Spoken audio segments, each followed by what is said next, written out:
Hi everyone, welcome back to my channel. So today I am doing the second part of the donkey landscape. In the last video I did a coloured pencil landscape with the donkey. Was happy with the donkey but not with the landscape. Coloured pencil landscapes are not something I'm really very experienced with, and I need to do more just to learn. But this one I was okay with, but it was nothing special. So today I decided that I would do a watercolour version of the same picture. So I'm using the Langton Prestige 100% cotton paper by Dale Rowney. It's £140 and it's an acid-free paper. And it comes on a block, which means that it's glued on all four sides with just a tiny bit that you can is free, so that you can take it off the pad. So the first thing I'm going to do is to put some masking tape around the edges to give me a nice clean edge. I don't tend to do this with my sketches, but I do it with my finished paintings, and I want this one. I'll take a little bit longer over it than I would with a sketch. I want it to actually be a finished painting.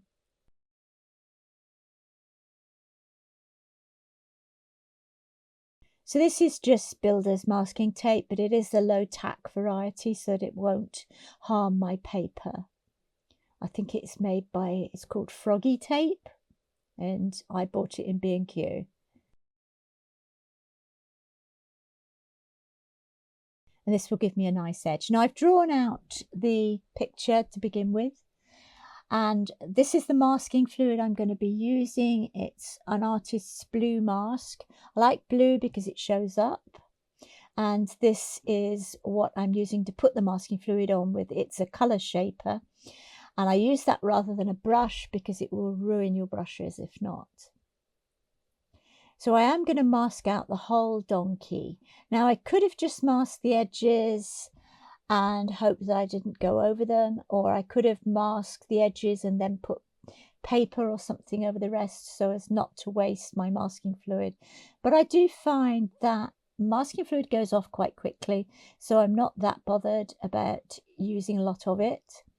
What I would be careful of, if you're using a cheaper paper, then be very aware of using masking fluid because it can tear your paper. But as this is 100% cotton rag paper, I should be okay. Now, another important thing about using masking fluid is you must make sure it's completely dry. Right, and here I'm using a fine masking fluid, which has got a fine applicator on it, just to do some odd bits of flowers and kind of highlights. So it's got a very fine point, as you can see. Now, as I was saying, you must make sure your masking fluid is completely dry before you put your wash on, or else you'll have the rubber solution mixed in with your wash, which you really don't want to do. So I'm putting in the sky here. I'm doing a wet in wet with the sky, with the clouds. So just odd bits of sky, and then just some grey to sort of kind of define the clouds a little bit. The base of the clouds is always greyer than the top. But I'm not spending too long on the sky.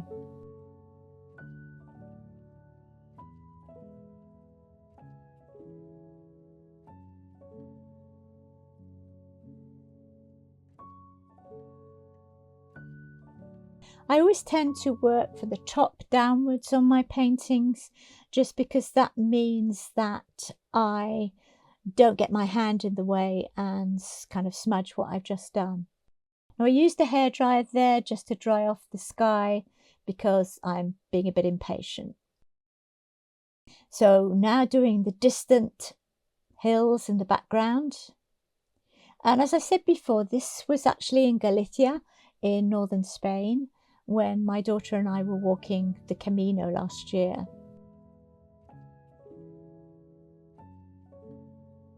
So as you get closer, so the colours will become darker and you will lose the blue haze. So the blue haze is really for the distant hills.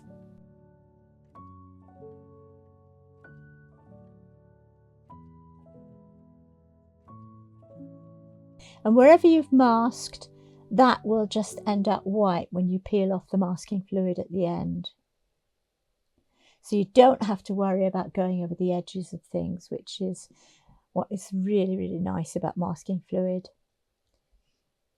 Of course, if you're doing oils or acrylics, it doesn't matter because your colours will go over the top. But with watercolour, you can't do that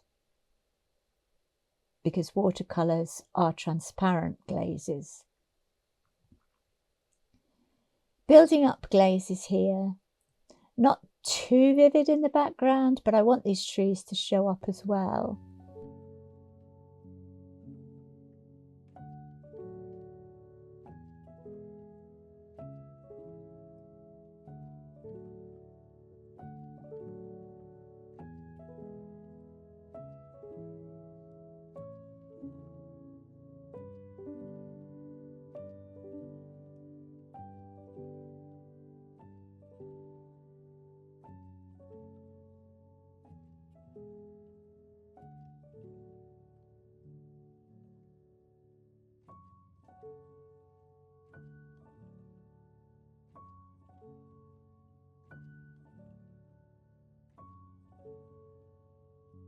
Now doing some of the bushes and trees, which are nearer, they're not quite in the background.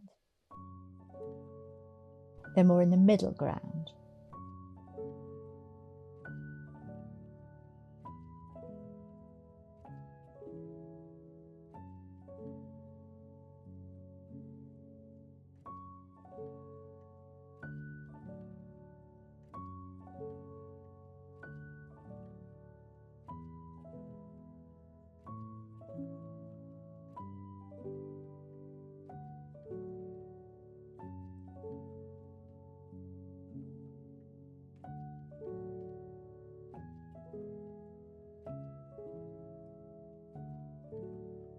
I'm using quite a small brush here for the leaves. I think it's something like a 3 or a 4. I can't quite remember. I don't think it's here beside me. And I always have a piece of scrap paper just to try out my colours. It needs to be a watercolour paper, if that's what you're painting on, of a similar weight.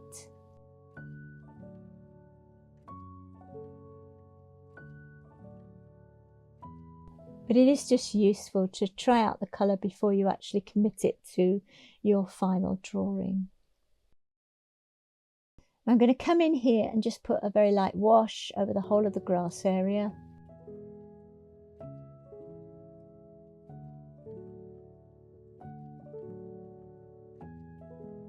And just refining a bit there the kind of lead that the donkey was on,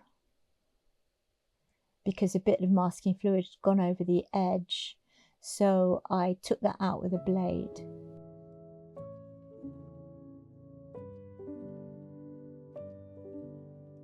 So a very, very basic pale wash. Then coming in again and darkening it a little bit, adding some more colours to the wash.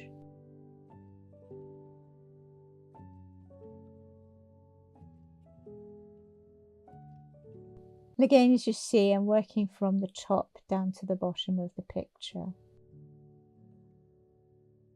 And grass isn't all just one colour, so you have to add some sort of different colours in it just to make it less boring. But if you look at a lawn, I mean, I'm looking out at a lawn here and I can see lots and lots of different colours. I mean, the leaves have fallen on it, so that even adds more colour. But just look at the grass and see the shadows on it, which change the colour again. It's fascinating.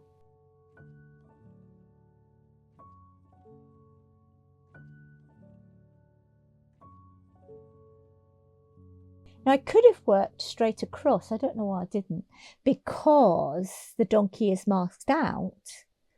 The colour won't actually go and affect the donkey, so I could have just worked straight across. Don't know why I didn't.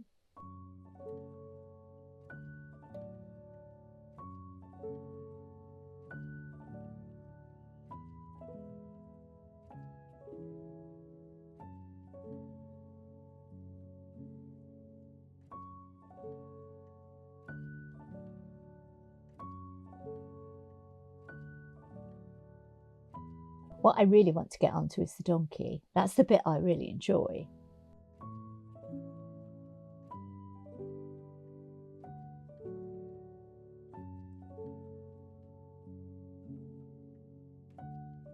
But if I painted him first and put masking fluid on top of my painting, which you can do, I would be at risk of maybe losing some of the painting, and sometimes it can tear, and sometimes it can just pale the painting. So I always tend to do the background first, and I think most artists do.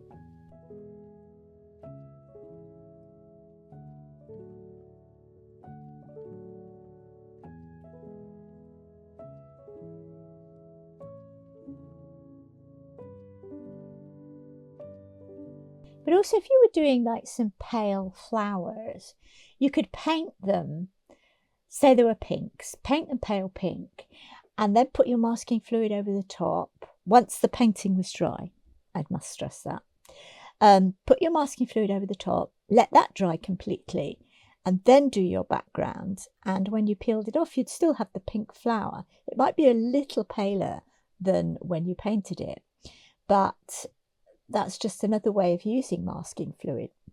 So you can use it over the top of something you've already painted.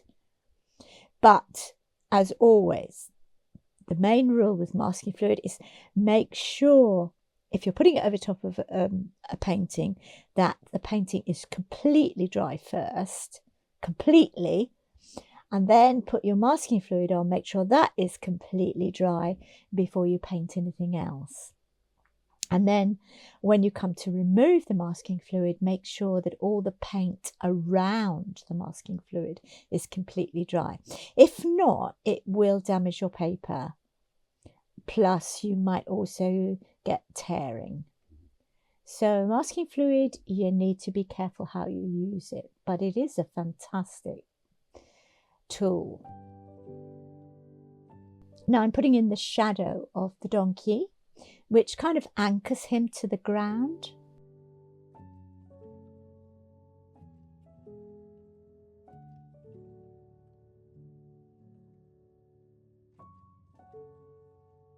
And I know at the moment the blue donkey does look kind of strange. And it's always such fun when you peel off the masking fluid.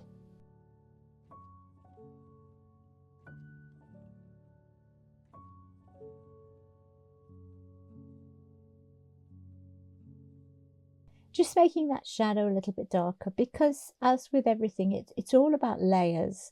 So you adjust your layers as you see fit.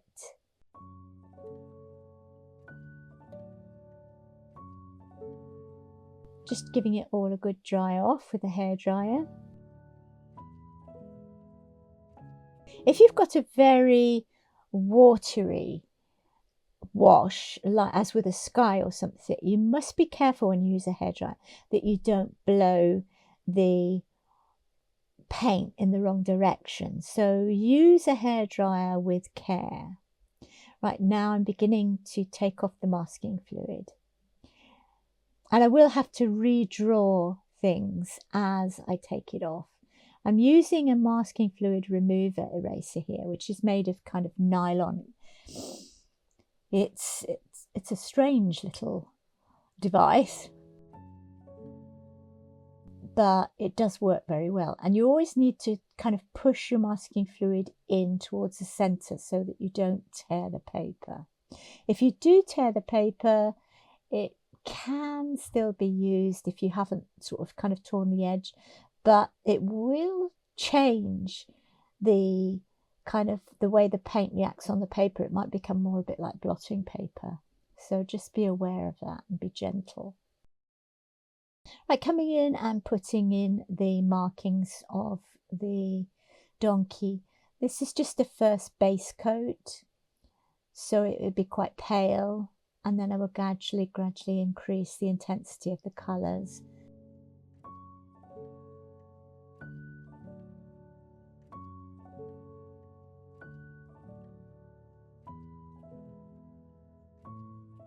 In a way, it also tells me which colours are going to be where.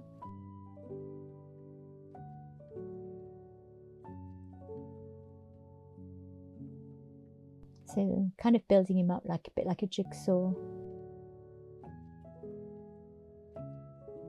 He did have some beautiful colours in him.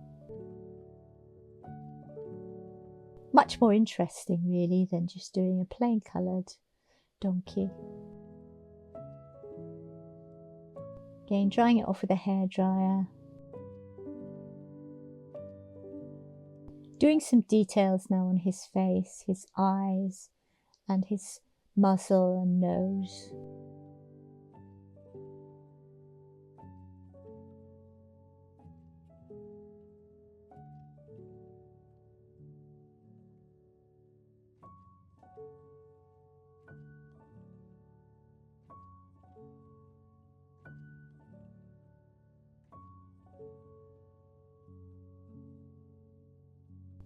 As with all portraits, whether it's animal or human, the face is really, really obviously important. Now, he didn't have his eyes open, he had his eyes closed, so they're just kind of slits, but it still gives him some expression.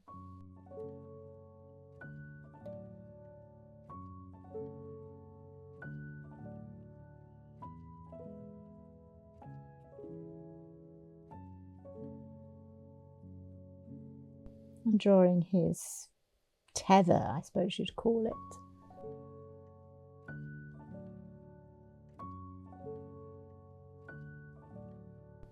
Donkeys are quite fascinating. They just look like they're waiting, they're ready for something, and they're so patient.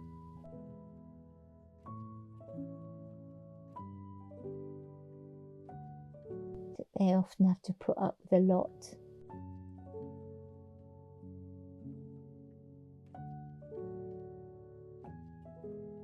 And we did see quite a lot of donkeys on our route in fields.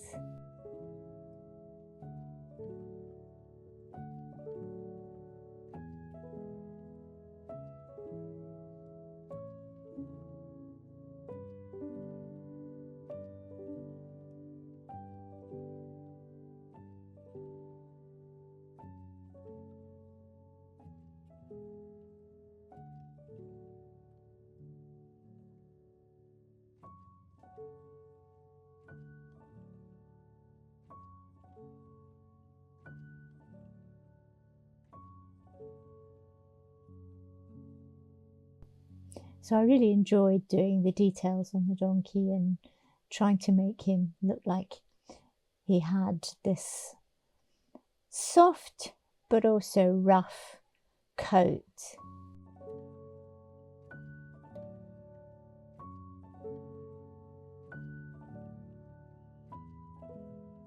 And try to give him a bit of personality.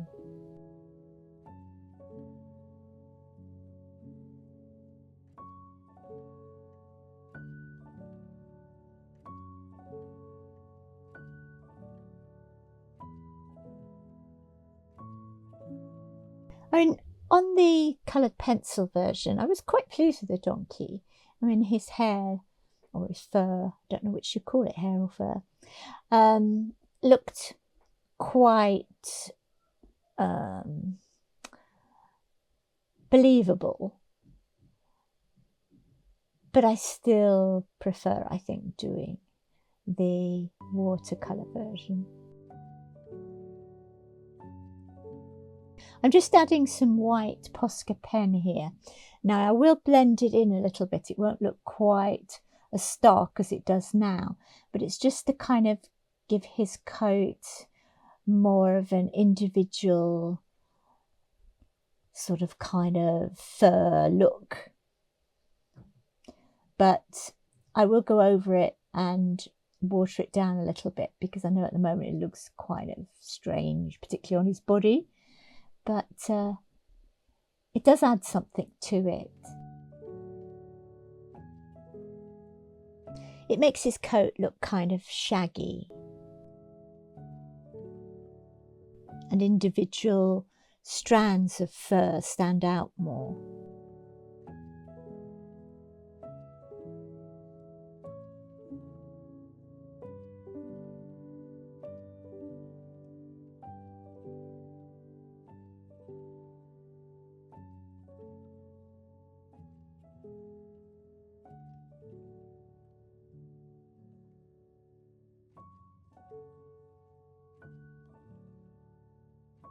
Just adding more and more detail as the picture goes on.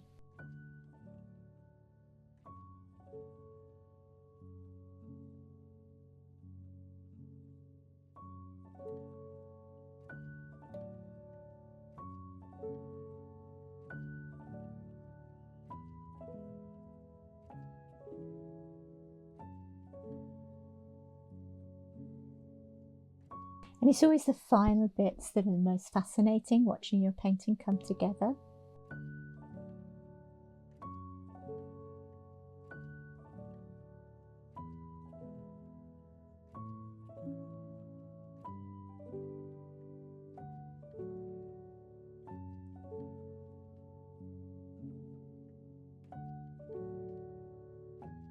And as I deepen the colour, I think it makes it more three-dimensional.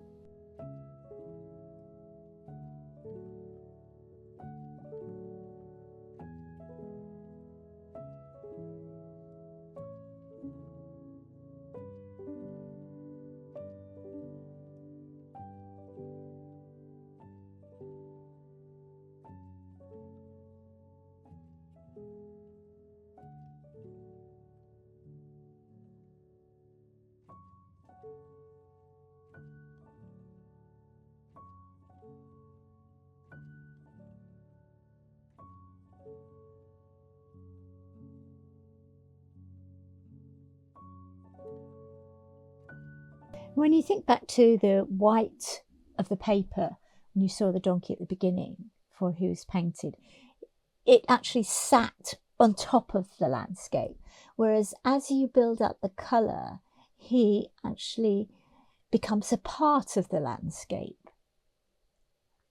and is less flat. You add the modulation.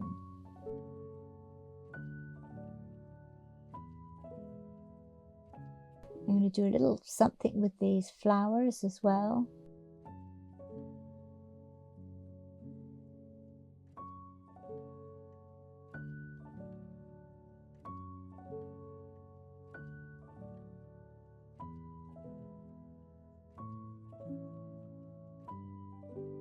And then the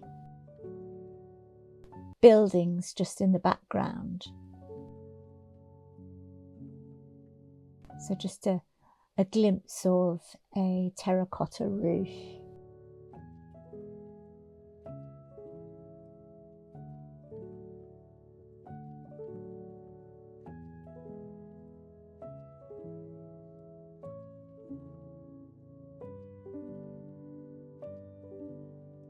Coming in and adding some shadow underneath those odd little flowers, the little yellow flowers there. Just finishing up with tiny details. So there's a few white ones as well, white flowers there. Now, as you'll see, I've removed the masking tape, so you can see there's a nice white border around it. Still adding a few little details here and there. And then signing the picture. So here are the two pictures side by side. The coloured pencil one is on the left and the watercolour on the right. Which one do you prefer? Please send your answers in the comments.